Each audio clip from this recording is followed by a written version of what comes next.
What is going on, guys? Let's have a quick little chat about Palantir. I'm here to tell you that the main problem with Palantir is you.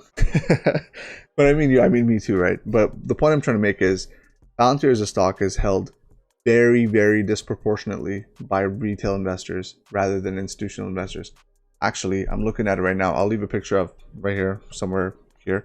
But the current institutional ownership percentage of Palantir, boys and girls, is 30%. Well, 30.86, so let's say 31. But anyway, listen, seriously. The reason why these kind of stocks always go up and down like crazy is mainly because people like us sell it at any given time and buy it at any given time. Okay, it's really how the market plays in. I was in Tesla in 2019. I was in like the tail end when people were like starting to pour in from the retail side of it, and before institutional buying was like crazy at that point, right? But I've been tracking that stock before. But let me be honest with you. Anytime there's any retail sort of interaction at this magnitude, like this level of retail interaction, you're gonna see a bumpy ride, guys. Okay, seriously, before you do any consideration for anything, before you watch any of these videos, just go take a look at the financials. Go to any simplified financial website. Take a look. These guys are projecting good growth. I'm not saying it's like hyper growth, but there are parts of it, like from the conference call, and it looks freaking exponential. It looks like the initial part of an exponential like growth curve, and they're really growing in the commercial side of it. The reason why some of it might be thwarted is because they're making an effort to grow in Europe, and it's gonna bite into that. Look, guys, this is company just DPO'd like 2 years ago. Okay, so stop being a pussy. Just take it easy. If you don't understand the company, right? You don't have time to understand the company, and if you just want to be in the stock because somebody on YouTube told you, like some asshole like me or whoever, don't buy the stock, guys. Not financial advice. I'm just saying this. This is just don't lose your money advice. Is all I'm trying to say, right? Again, Palantir is not my number one position. Tesla's my number one position, and the reason for that is because there's this curve thing that Aswant Damodaran talks about. But basically, it's like this is the exponential curve, right? And basically, some people like to buy right here where it's like really low, so your curve, your growth is like really, really high, and you get high multiples on top of your returns, basically on top of your money. But what I like to do is, instead of going right here, I like to invest somewhere here in the middle. So I don't get as much, but I definitely make a lot more than the rest of you. Right? Because you're following the news, guys. Stop following the news.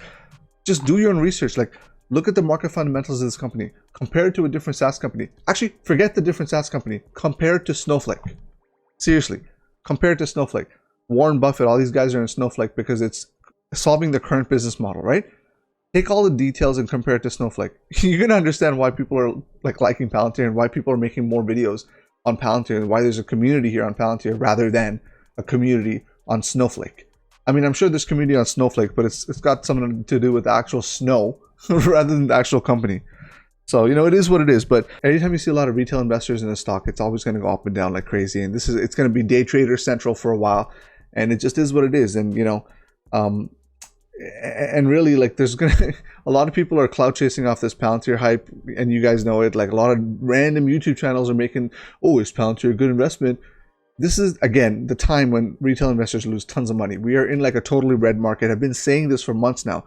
Be very careful out there. If you don't like Palantir as a company and you don't understand the fundamentals and you feel like your money can be better put somewhere else, that is fine, guys. That is fine. Leave. But all I'm saying is, before you do anything, forget Palantir. Before you buy any company, just do your research. Look at the market fundamentals. Look at the fundamentals of the company. Look at the leadership. Look at what you think are good metrics. Retail investors, it's tough. I know a lot of people, like, let's say out of 10 people I speak to, a good 5 or 6 of them are just buying because someone else is telling them they're buying. Straight up, right? I did it too. I mean, I bought into, I think it was JD.com in 2018 or whatever it was. I made some good money off of it, but whatever. I bought into JD literally because someone else was telling me to buy it. Don't do that shit. That's terrible advice, okay? I learned that the hard way, actually. I bought something else and it sucked. But it is what it is. So yeah, I mean, I would take a chill pill, guys. If you're a serious Palantir investor, you understand the company, and you're just having a heart attack because the stock is absolutely plummeting, I got some news for you. I think there's still some more trouble, not because the company sucks, right? That's the thing I'm trying to tell you. I think there's like global pressures. I mean, there's like literally, we're on the doorstep of a war potentially. Who even knows what's happening? There's so many things here that could impact Palantir stock and that kind of stuff. So you got to be aware of that stuff. Don't just like YOLO all your money into it. Have a good idea as to what your thesis is. And by the way, if you need a good example of what that is, go check out Coach Strap's video. He made a really good one about what his thesis is. And don't freaking use his shit. Just do your own research. Just use these things as research, okay? Go take a look. I'll put the video right over here. But for me, I think Palantir stock, in my opinion, not advice, is probably going to go to somewhere around anywhere between 200 to 350, I would say is a good range, depending on inflation pressures, you know, what the monetary situation looks like, what the adoption rate is. And this I'm talking about 10 to 15 years from now. So like 2032 to 2035-ish, right? The 2035 is a maximum I'm willing to potentially like go as far as. And that's crazy too, right? I can't even predict the next like day. I don't even know what I'm going to do tomorrow, to be honest, but it is what it is. So that's what I'm looking for. For me, the catalysts I'm looking for are things like sales ramp, onboarding cycles, adoption rate increase.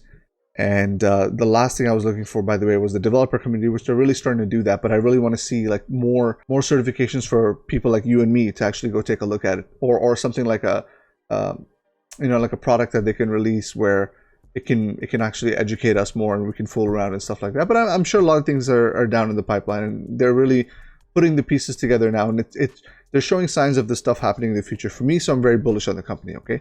And plus the product is fantastic. Look at the demos, and it's like nothing compares to it. So I'm okay with that. But yeah, that's it for me. I just wanted to give you guys a quick heat check on what's happening on my side of it. I recorded a bunch of stuff today, so I'm gonna go get some sleep. But anyway, if you guys are new here, I like to talk about Palantir. I'm going to make some more Tesla stuff. It's pretty much Palantir and Tesla over here. This channel is really about tracking my investment journey. I personally work in the software industry as an infrastructure engineer. So if you value that kind of opinion, feel free to like and subscribe. Until then, I will catch you guys on the next one. Peace.